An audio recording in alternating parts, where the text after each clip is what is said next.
Lol, lol, lol, lol, lol. If I am meant to be surprised by any of this, I'm not. Oh my god, hey! Welcome back to my Stagey YouTube channel. If you are meeting me for the first time, hello! My name is Mickey Joe, and I am obsessed with all things theatre. I'm an independent theatre critic living here in the UK, and this is my Stagey YouTube channel, where I post videos reviewing shows that I have been invited to go and see here in the West End and in other parts of the UK, and I talk about news and gossip and drama happening in the theatre industry worldwide, which occasionally leads me over the Atlantic to Broadway. Now, a few months ago, I made a video talking about the sudden, shocking announcement that the Phantom of the Opera, the longest running show on Broadway, would be abruptly rude. Even the cables are shocked about this. The show announced earlier this year that in 2023, in February of 2023, it would be closing on Broadway, ending its 3-decade-plus long run at the Majestic Theater. This obviously sent shockwaves throughout the Broadway community and the global theatre community, and especially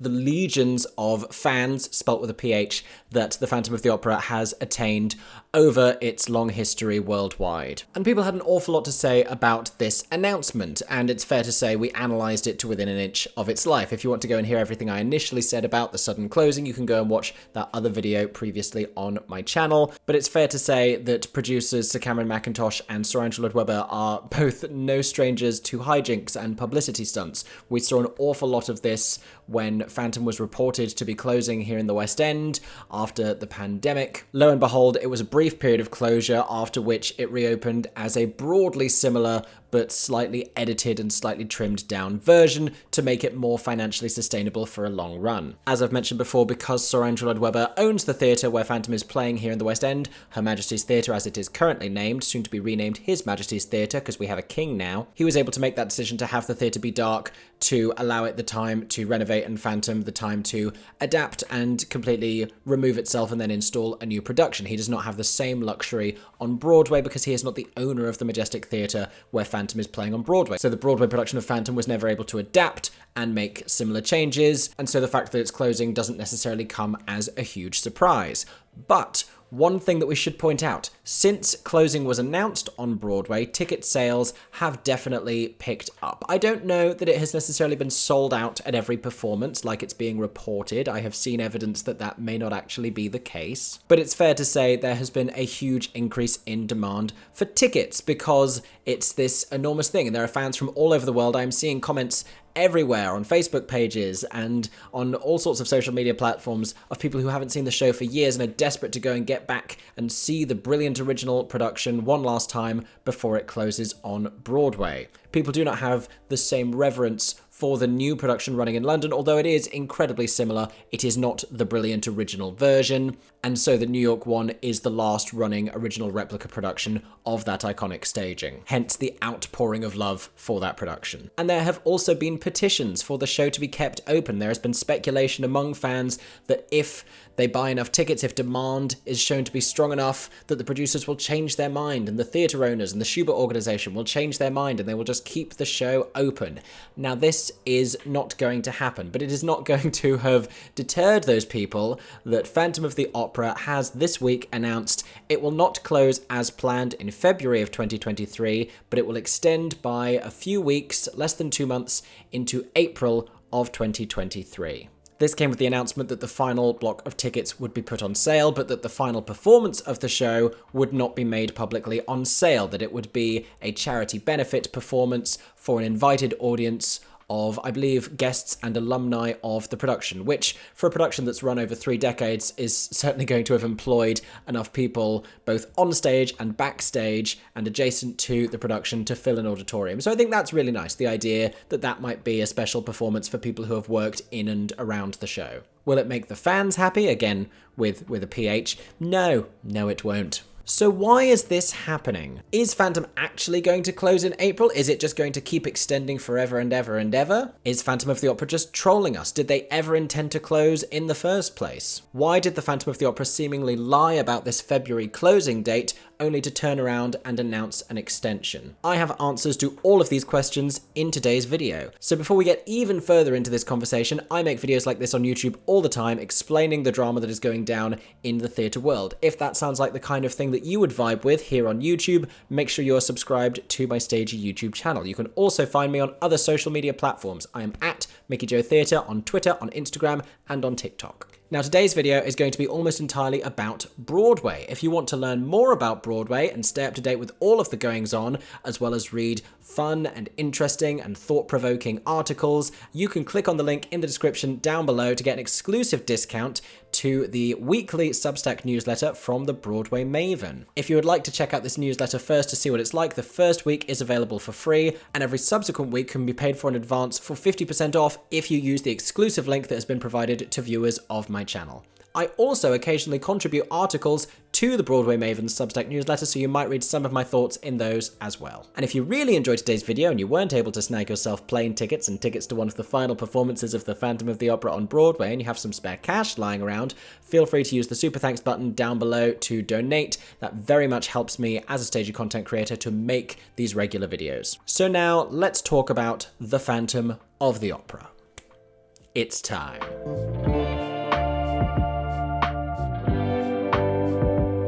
Okay, so first of all, I do believe that this is a final extension for the Phantom of the Opera, and that is what Cameron Mackintosh has made clear in this updated statement, that this is the final extension, that the show is not going to extend beyond this date, and they are decisively closing this production in 2023. When asked about the show potentially coming back in another format to Broadway, similarly to what has happened here in the West End, where officially they were saying they closed the West End production, but then it reopened in a similar but not quite replica production, he has stated that Phantom is an iconic show and that those shows have a tendency to come back, which would imply revival more so than remounting. But then Cameron Mackintosh can certainly be a slippery individual. I wouldn't necessarily take him directly at his word. But then it's also possible that whatever plans there are for the future life of the production may not even involve him. Just this week, Sir Andrew Lloyd Webber has announced a partnership with another London producer, Michael Harrison, who has recently been producing pantomime shows at the London Palladium, a theatre owned by Sir Andrew Lloyd Webber, over the last few Christmases. Michael Harrison is also a producer on the new production of Joseph and the Amazing Technicolor Dreamcoat, which played 2 summers here at the London Palladium, has toured the UK, and is about to head over in the direction of Broadway via a Canadian engagement. So if Michael Harrison is Andrew Lloyd Webber's new go-to producer collaborator, I don't see a future for Phantom in which Andrew and Cameron are keen to work together again. But how do I know that Phantom is definitely not extending beyond this date? Well, it has to do with renovations to the Majestic Theater, which is also not surprising because this theatre has had the Phantom of the Opera playing for however long. They didn't do these renovations that have been needed for a while during the pandemic because nobody knew necessarily how long theatres were going to be closed for, and there were other complications with getting workers in and being able to renovate an entire theatre building, but this is work that needs to be done. So Cameron has alluded to this and explained that this is a reason why the show is not able to extend past this new date in April 2023. So not that I want to squash any fans' hopes of the show extending any further, but this is not something we are going to keep seeing with it just extending and extending and extending.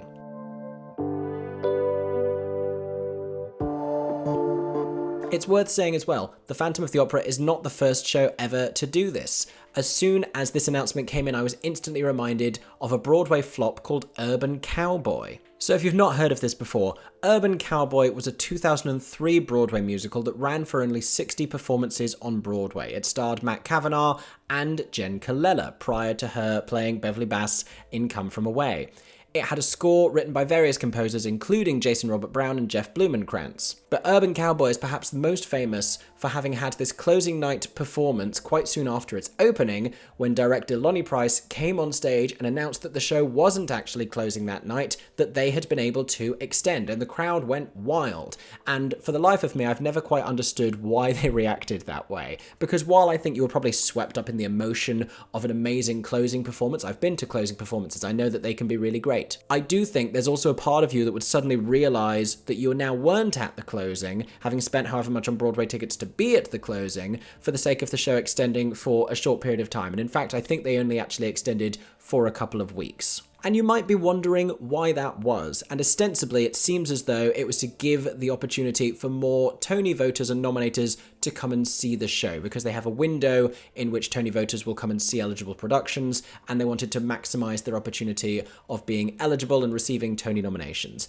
In fact, they received a Tony nomination for Best Choreography, so perhaps this paid off. And where we see limited engagements on Broadway, these are often a slight fabrication, and we will sometimes see an extension to that. When Into the Woods first transferred to Broadway last year from its Encores run, it was described as a limited engagement. That has then extended a good few times, which then gave way to a bunch of different cast members coming in because there were other cast members that were only attached for those limited runs and had other projects they had to go on to do. Demand can also be a big factor in this. The Music Man on Broadway was set to close, I believe, at the end of the first weekend of January, and then announced a 2-week extension. Though people would love to believe otherwise, this is not part of any petty squabble that they have with Beetlejuice as to who can stay open longer on Broadway. This is all to do with demand and the fact that they are making over $1 million a week. If that's what I was making by going to work, then I would certainly consider going for a couple more weeks in January. And sometimes, like with the Phantom of the Opera, a struggling show can be revived and resuscitated briefly by a pickup in ticket sales. This happened last year over the summer with the Broadway play for Coloured Girls, etc., where this was able to run, I believe, again, similarly for 2 more weeks over the summer because there was a sudden last-minute surge in ticket buying, mostly due to an initiative created by Ayanna Prescott on social media, encouraging people to buy tickets for others who weren't able to see a Broadway play traditionally. This having turned into a huge crowdfunding movement, it gave a real boost to the show and allowed them to sustain 2 more weeks of good business on Broadway. One example that's playing on my mind right now where almost the opposite situation happened was with the West End production of An American in Paris at the Dominion Theatre, a famously very big theatre here in the West End that's very difficult to sell. This production had announced an extension, a whole new block of ticket sales, and then very shortly afterwards announced that it would be closing prior to any of that, prior to even the beginning of those extended dates. And people were baffled as to why they would announce this extension and then immediately close. And this was because they were hoping to see whether an advance audience would exist for this show, whether if they put those dates on sale, people would suddenly start buying them. This was a few years ago when people were buying tickets further in advance. What I keep hearing from producers at the moment is that those same advance ticket sales don't really exist right now because the behavior of audiences has really changed in a post-pandemic mindset. But I do think that example is relevant to this conversation because producers will do very strange and different things to try and get a show to survive. There has never been one tried and tested method of how you can make a show sustain a good audience and weather a financially challenging storm. Everyone will always try something a little bit different, whether it's opening a new block of tickets and extending and seeming to give off the impression of great financial prosperity that you then have to slightly awkwardly rescind, or whether it's being a little bit pessimistic, announcing a slightly earlier closing date to see if you then get a surge of last-minute popularity and then extending to your actual planned date of closure because it's the last date that you can physically be in that theatre before they start renovating the building. It seems like Phantom has gone for the latter. Okay, so this is really relevant. So one of the other shows that Andrew Lloyd Webber is best known for, other than The Phantom of the Opera, is of course Cats, for good and bad reasons. You can see the cat behind me. Look, look. Andrew Lloyd Webber themed plush in the back of my video. Mise en scène. It's actually very clever. So I'm reading a report from 2000. I was 5. And the Broadway production of Cats was originally planned to close June 25th after 7,397 performances at the Winter Garden Theatre. It was going to be replaced by Mamma Mia, by Mamma Mia's arrival on Broadway. An outpouring of media coverage, fan sentiment, and heightened ticket sales ensued. Where have we seen that recently? Since the announcement, in fact, grosses have regularly leapt past the $500,000 per week mark, with the week ending August 27th a case in point, $659,056 at 97.8% of seating capacity, and you have to adjust those prices for inflation because that was 22 years ago. Cats was therefore given an extra 11 weeks to live. I guess those cats did have 9 lives. That wasn't the article, I made that up. So it was then extended to early September, and they did the same thing here, where the penultimate performance was the last one available to a public audience, and the final performance was invited guests only. So it seems like Andrew Lloyd Webber and Sir Cameron Mackintosh, who are producing forces in both of those shows, definitely have form for this kind of a ploy. So we really ought to have seen this coming, and I think many people did see this coming. But to just reconfirm, we are not anticipating the Phantom of the Opera being able to extend any further, at least at the Majestic Theater.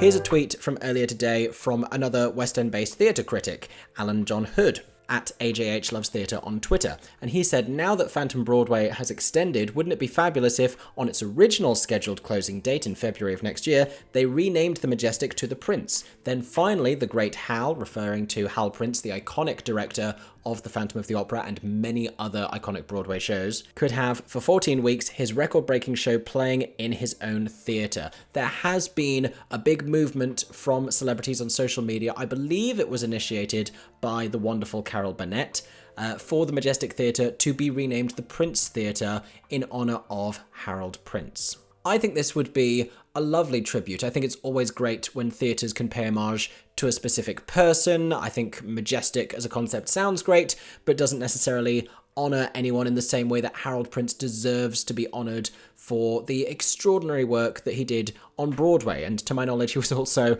reasonably unproblematic throughout that time, which, considering a lot of directors of his era were not able to remain as such, that is an achievement in and of itself. Please don't tell me that Hal Prince is cancelled in the comments section. I don't think I could take it. But let me know what your thoughts about that would be. Phantom's home here in the West End is set to have its name changed soon from the similar Her Majesty's Theatre to His Majesty's Theatre because of the change of monarch in this country. Not that that's a precedent, but it's certainly not the most impossible thing in the world. But that has been just a brief little update for you about what is going on at the Phantom of the Opera. It is still planning to close, just with a little bit more suspense and theatricality. And what else would we expect from the Opera Ghost?